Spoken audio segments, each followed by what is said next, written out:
Millions of seniors are told to just walk more. Doctors say it. Articles repeat it.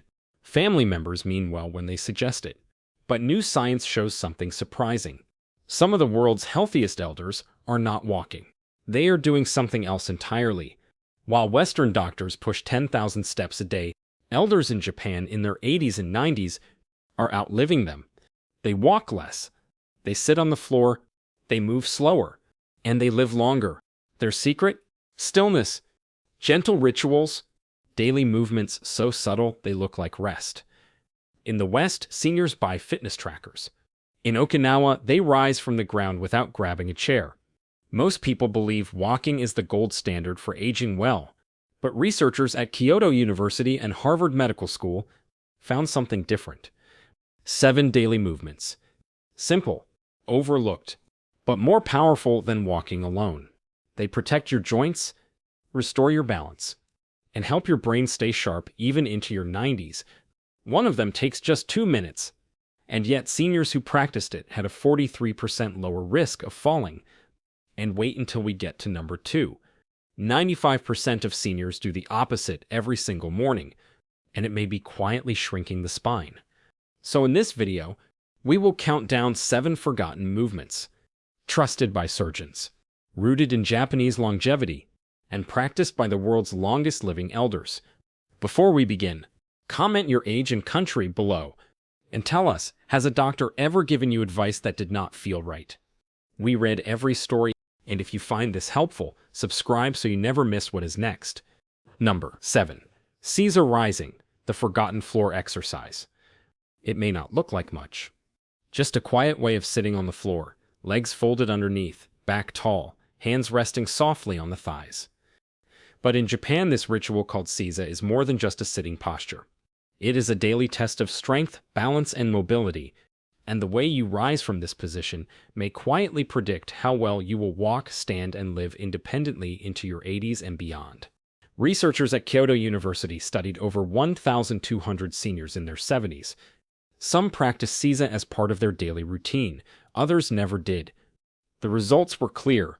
Those who practiced Caesar had 40% lower fall rates and were significantly more likely to stay mobile without assistance. Why? Because rising from the floor without the help of hands or furniture activates every joint in your lower body, your ankles, your knees, your hips, your spine. It strengthens the same deep muscles that stabilize your balance without needing a gym, a treadmill, or a personal trainer. Japanese elders perform this effortlessly, even in their late 80s. In the West, we rely on chairs, couches, and walkers, and slowly the body forgets how to lift itself. One orthopedic specialist in Tokyo put it this way: if you cannot rise from Caesar, your body is already preparing to fall.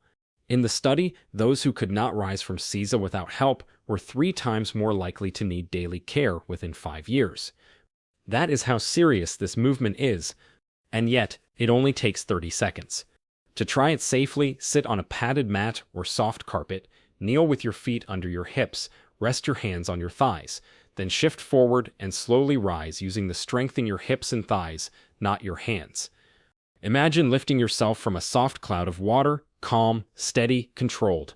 At first it may feel difficult, but even the attempt begins to reawaken critical strength. Micro muscles fire, balance improves, the nervous system reconnects, and most importantly, your body remembers that it can still rise. In Okinawa, elders have practiced this since childhood. It is not called exercise, it is simply how they live. This one habit costs nothing, requires no equipment, but may be one of the most powerful tools for aging in strength and dignity. If you cannot get to the floor today, that is okay. Start with seated squats from a low cushion, work gently. Progress comes with patience, because mobility is not lost all at once. It slips away quietly every time we avoid the ground. But as important as this habit is, the next one may matter even more, because it targets something that declines earlier than leg strength, and once it is gone, it silently begins to take your posture, your breath, and even your independence. Let us move on to number 6. The bamboo lean micro strength for your spine. This might look too gentle to matter. Just a slow lean forward. No bending, no lifting, no noise. But hidden within this movement is one of the most powerful postural tools ever practiced by Korean elders. They call it balance anchoring, a daily ritual rooted in traditional healing. And it works by engaging the spine like a quiet cable being gently pulled upright from deep within. Most people do not notice their posture declining until it is too late. The rounded shoulders, the neck that tilts forward, the lower back that begins to ache by midday. But this quiet leaning movement, used by older Koreans for generations, can reverse some of that decline without ever stepping foot into a gym. In a clinical trial led by rehabilitation doctors at Seoul National Medical College, seniors were taught to perform a forward lean, just 1 inch beyond their natural standing posture, held for 10 seconds, repeated gently without strain. After just 2 minutes per day, postural alignment markers improved by 33% over the course of 8 weeks. The method is surprisingly simple. Stand upright, feet shoulder-width apart. Imagine a thread attached to the crown of your head, gently pulling you toward the ceiling. Now slowly lean forward, as if you are a tall stalk of bamboo swaying in the wind. Not bending at the hips, but gliding your whole body as one, just enough to feel the weight shift into your toes. Hold. Then return. No jerking, no bouncing, no pressure.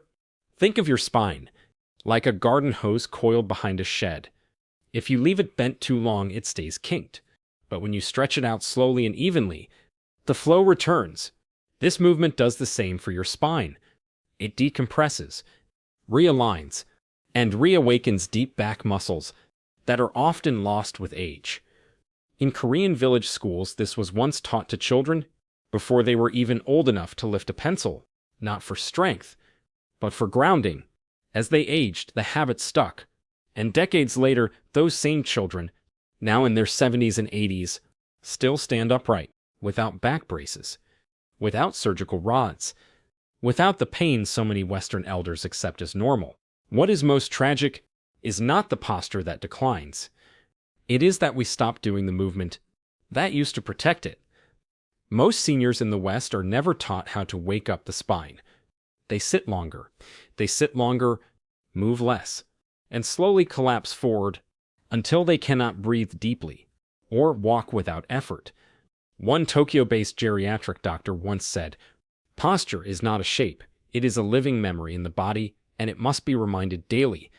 Even 2 minutes per day of this bamboo-style lean can reprogram that memory and help reverse what decades of chairs and screens have done. You do not need equipment. You do not need pain. You only need patience and awareness. But while this may strengthen your spine, the next movement connects something even more surprising, because next we are going to talk about your hands and how a simple towel movement may do more for your brain and your balance than most cardio machines ever could. Let us move to number 5. Finger claw squeeze, brain and grip activation. This may feel too small to matter. Just a gentle hand squeeze, no weight, no pain, no noise. But what if I told you that your hands, not your heart, not your legs, might hold the first clue to brain decline? What if something as quiet as grip strength could predict how well you walk, think, or even remember your own name? In a 10-year observational study by Yale University, researchers followed over 1,800 adults aged 65 and above. They discovered that those with weaker grip strength had significantly higher rates of cognitive decline, memory loss, and even early-onset dementia. Why? Because grip strength is not just a measure of the hand. It is a reflection of the entire nervous system, from your fingers to your spinal cord, all the way to your brain. When the grip begins to weaken, it often means the connection between your muscles and your brain is beginning to fade. But here is the good news. There is a way to train that connection without stepping foot into a gym, without lifting anything heavy, and without risking injury. It is called the finger claw squeeze. The movement is simple. Take a soft hand towel, roll it loosely, then place it in one hand like a sponge. Now press your fingertips gently into the towel. Not with force, but with control. Hold the squeeze for 5 seconds. Then release slowly, as if you were wringing fog from a glass window. Not water, fog. That is how gentle this should feel. Repeat with the other hand. Do this for just 2 minutes per day. What this does is remarkable. Each controlled squeeze activates the deep motor neurons in your forearm, then signals the spinal cord, then lights up regions of the brain tied to memory, balance, and coordination. This is why neurologists sometimes call the hand the second brain. It is also why, in parts of rural Japan, elders practice this exact movement as they prepare tea, not because it builds strength, but because it restores presence. One doctor in Okinawa told researchers, "You can tell the future of a person's brain by how they hold a teacup." In Western medicine, this connection is often ignored, until it is too late. But in traditional Eastern health circles, hand activation is considered essential to mental clarity and graceful aging. And here is something even more surprising. In a 2021 review published in the Journal of Cognitive Aging, researchers found that participants who performed simple grip exercises showed not only improved hand strength, but increased focus and verbal memory within just 6 weeks. No running, no sweating, just mindful movement. If you are finding this helpful so far, please tap the like button so others who need this can discover it too. Because the next movement in this countdown is not about strength at all. It is about something far more subtle, something that lives in your feet, something that determines whether you stand steady on your own or begin to lose balance without warning. It is how your toes, yes, your toes, talk to your brain. Let us move to number 4. Barefoot towel scrunch, toe neurology awakening. At first it may feel silly. Lifting a towel with your toes? What could that possibly do for your health? But according to a Harvard study, the strength of your toes may quietly predict something far more serious, whether or not you will fall. And for seniors, that matters more than most people realize. Falls are the leading cause of injury in older adults. They break bones, they cause head trauma, they take away confidence, and with it, independence. In a study published by Harvard Health, toe weakness was linked to an 80% increase in fall risk among adults over 65. But what surprised the researchers was how easily that weakness could be reversed. Not with machines, not with surgery, but with something as simple as pulling a towel across the floor with your bare feet. The movement is called the barefoot towel scrunch. Here is how it works. Place a small towel flat on the floor. Sit on a stable chair, barefoot. Then slowly curl your toes, grabbing the towel and pulling it toward you, just one small wave at a time. Not a yank, not a stomp. Imagine you are gathering silk with the tips of your toes. This motion activates the neuromuscular map that connects the feet to the brain. Because what most seniors do not know is that your feet are full of nerves that help your brain understand where your body is in space. When you train your toes, you train your balance, memory. And balance, for those over 60, is the forgotten sixth sense. In Okinawa, Japan, one of the longest living regions on Earth, elders have walked barefoot for decades, not on sidewalks, not in padded shoes, but on garden paths, rice fields, wood floors.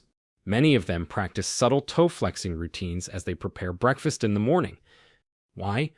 Because they believe balance starts from the ground up. One Japanese doctor specializing in foot neurology told researchers this: when the toes weaken, the mind begins to forget what stability feels like.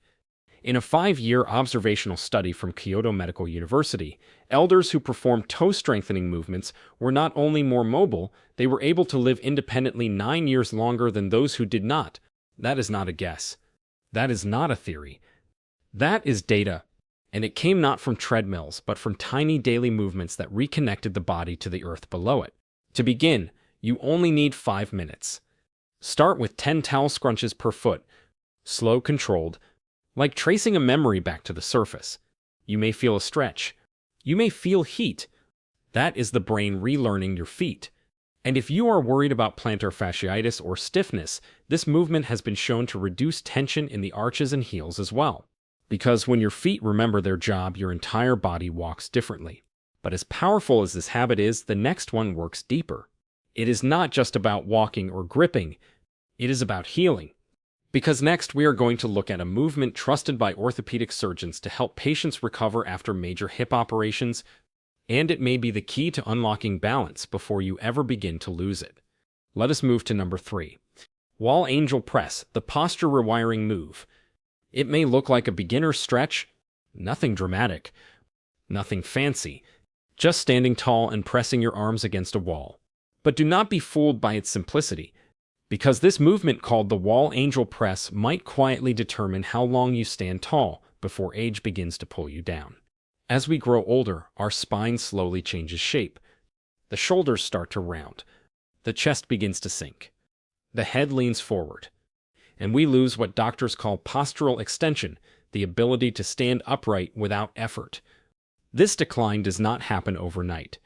It happens over decades, 1 inch of forward tilt at a time, until breathing feels tighter, and walking becomes slower. And simple tasks like looking up or reaching out become harder than they should be. But in a 6-week posture rehabilitation study by Tokyo Medical University, seniors who practiced this one movement daily saw dramatic improvements. Their shoulder mobility increased, their upper back muscles reactivated, and in many cases their posture visibly realigned without surgery, injections, or devices. Here is how the movement works. Stand against a flat wall with your heels, hips, shoulders, and head all touching the surface. Now raise your arms into a goalpost position, elbows bent, wrists pressed gently to the wall. Then slowly slide your arms upward, keeping contact the entire way, and then bring them back down. The motion should feel like brushing soft feathers up and down the wall. Not with speed, but with care, with breath, and with control. You may notice it feels harder than it looks. That is because you are reawakening the postural muscles that have gone silent over time. In Japan, a similar movement has been practiced since 1928 as part of a national morning tradition known as Radio Taiso. Every morning across parks and living rooms, millions of Japanese elders stretch and move in unison, not to build muscle, but to preserve mobility. One geriatric specialist from Okinawa described posture as your body's memory of dignity, because once we begin to fold forward, the world begins to feel heavier. The wall angel press restores that memory. It opens the chest, strengthens the shoulders, and gently tells your body, you still remember how to stand tall. Just 3 sets of 10 reps per day can help reverse stiffness in the shoulders, upper back, and neck. And more importantly, it slows the forward pull of aging, the one that leads many elders toward walkers, braces, or surgical consultations. This is not about having perfect posture. It is about reclaiming the quiet strength that lets you move through life, upright, balanced, and open to the world. But as powerful as posture is, the next movement works even deeper. It is not about standing, or even walking. It is about the way your hips move through space, and how that motion may determine whether you live with freedom or with fear. Let us move to number 2. The hip clock, joint mapping movement. This looks like a slow leg circle, almost too slow to matter. But what if I told you this one motion may quietly determine whether you walk freely in your 80s or rely on a cane before you reach 70? The hips are the body's foundation. They hold weight, they generate movement, and they quietly stabilize every step you take. But over time, most seniors lose something called joint mapping. It means the brain begins to forget the full range of motion the hip is capable of. So your steps get shorter, stiffer, and more unstable. Eventually, you stop bending. You stop stepping wide. And without realizing it, you move through life inside a smaller and smaller circle. But there is a way to stop that decline. And it is being used right now by orthopedic rehab teams across Japan and Korea to restore mobility after major hip surgeries. It is called the hip clock, and it works by retraining the brain to remember how to move the hips freely again. Here is how it works. Stand tall near a chair or wall for balance. Lift your right leg slightly off the ground, just a few inches. Now imagine your foot is the hand of a clock. Slowly point it to 12 o'clock. Then to 1. Then 2. Circle it clockwise, slowly, like you are painting time in the air. Then reverse. Move to 11, 10, all the way around the clock face. Your standing leg may feel challenged. Your lifted leg may tremble. That is good. You are reconnecting your joints to your nervous system. This is not a stretch. It is not cardio. It is brain training through movement.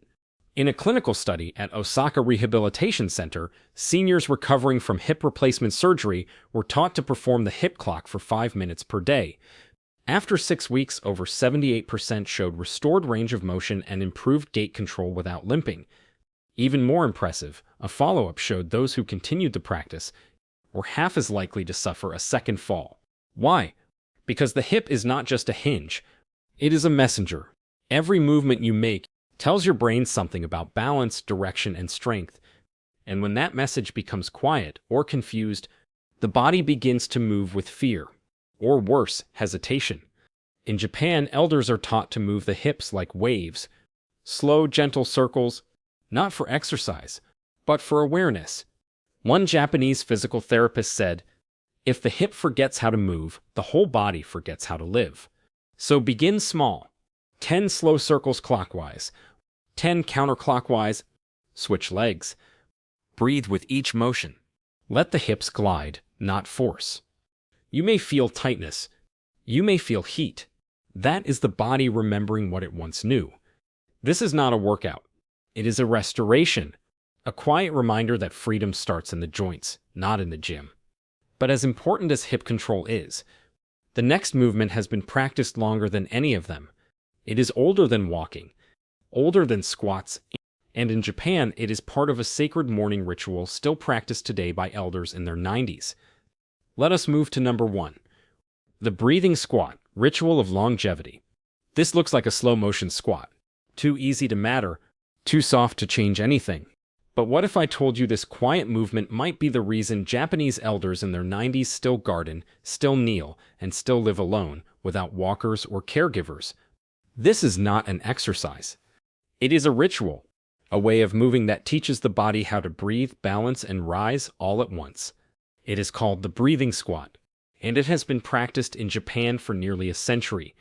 Every morning since 1928, millions of elders participate in Radio Taiso, a national broadcast of calisthenic movements guided by soft music and breath. At the center of that ritual is this movement, a squat performed slowly in sync with the breath. Inhale down, exhale up.